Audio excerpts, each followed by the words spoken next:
Olá, pessoal. Como vocês estão? A aula de hoje será sobre as escolhas dos instrumentos e das técnicas de psicodiagnóstico.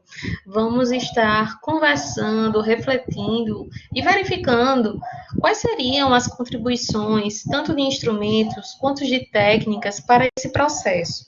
Tá? Não é o objetivo desta aula descrever ou trazer alguns exemplos de instrumentos e de técnicas, né? Porque antes disso a gente precisa compreender qual é o contexto, né, de como deveremos, né, ou deveríamos realizar essas escolhas, tá bom? Então espero que vocês gostem da minha aula, né, de hoje, que vocês possam estar utilizando ela como embasamento para o estudo de vocês. Estou utilizando como base o livro de psicodiagnóstico, tá? Então, ele faz parte da coleção de avaliação psicológica dos autores Cláudio Simon Rutz e outros, tá bom?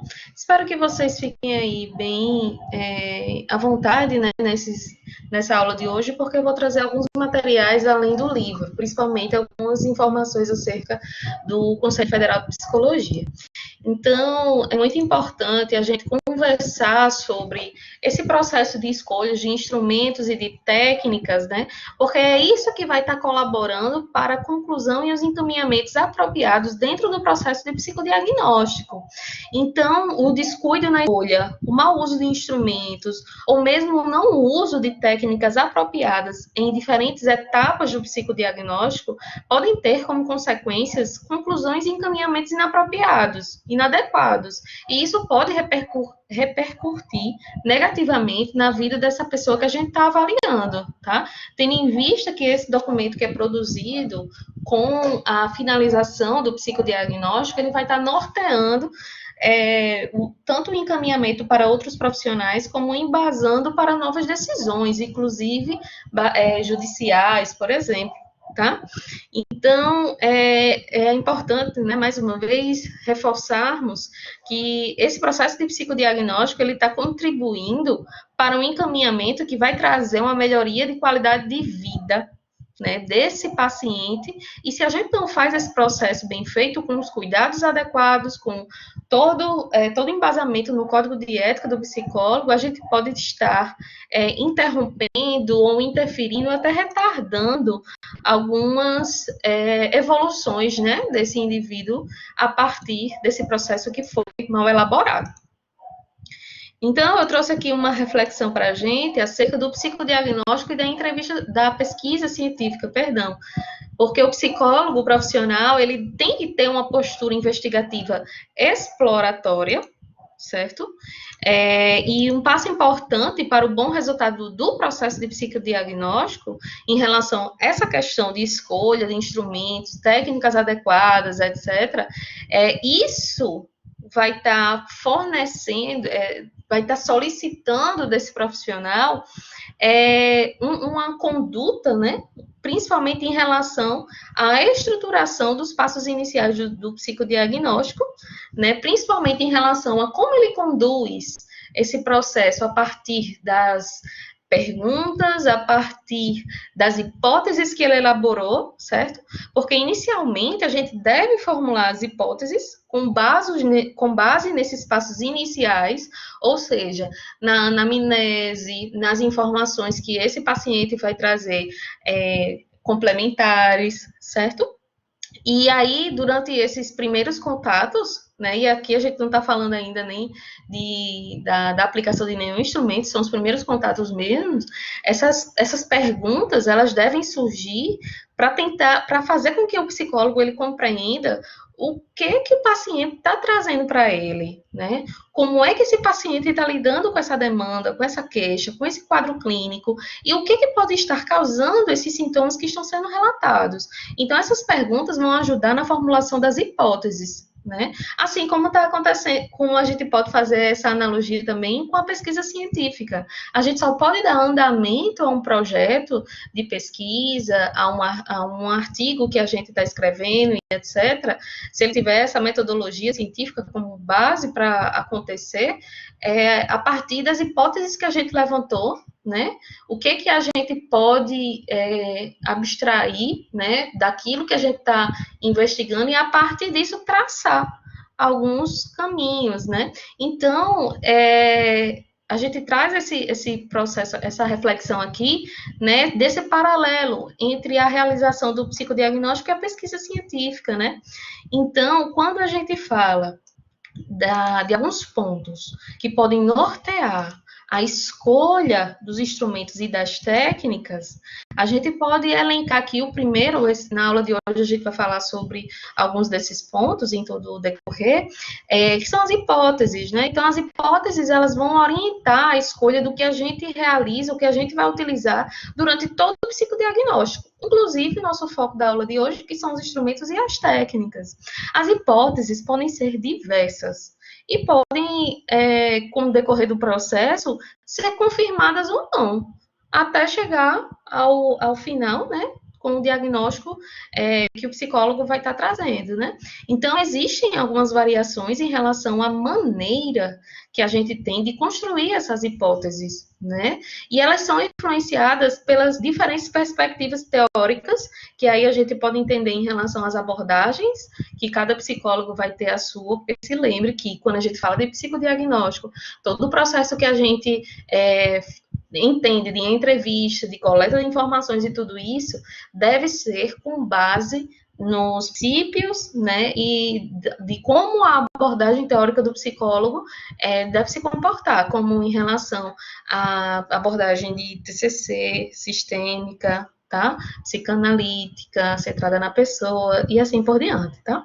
Então, essa construção de hipóteses, elas são influenciadas por essas diferentes perspectivas teóricas, né, de cada psicólogo, pelo tempo que esse psicólogo tem disponível para estar realizando esse processo, pela sua experiência enquanto profissional, pelas diferentes demandas que ele vai estar atendendo, tá? Porque dependendo da faixa etária, dependendo da queixa, né? Dependendo do que o paciente ele tem, também pode variar na perspectiva de como é que a gente vai estar elaborando essas hipóteses. E aí, nesse contexto, né, compreendendo isso em relação à variedade da demanda, como ela pode estar chegando para a gente, enquanto psicólogo, a gente pode estar analisando essa demanda nessas duas perspectivas, uma demanda objetiva e uma demanda ambígua, né? Então, quando a gente fala de uma demanda objetiva, trouxe aqui 2 exemplos, né? Um dos exemplos, ele traz por exemplo, né, uma avaliação, né, da capacidade de atenção concentrada ou de memória de longa duração. Um segundo exemplo, avaliar a existência ou não de um quadro de transtorno depressivo maior, né? E aqui a gente pode estar trazendo outros transtornos psiquiátricos também.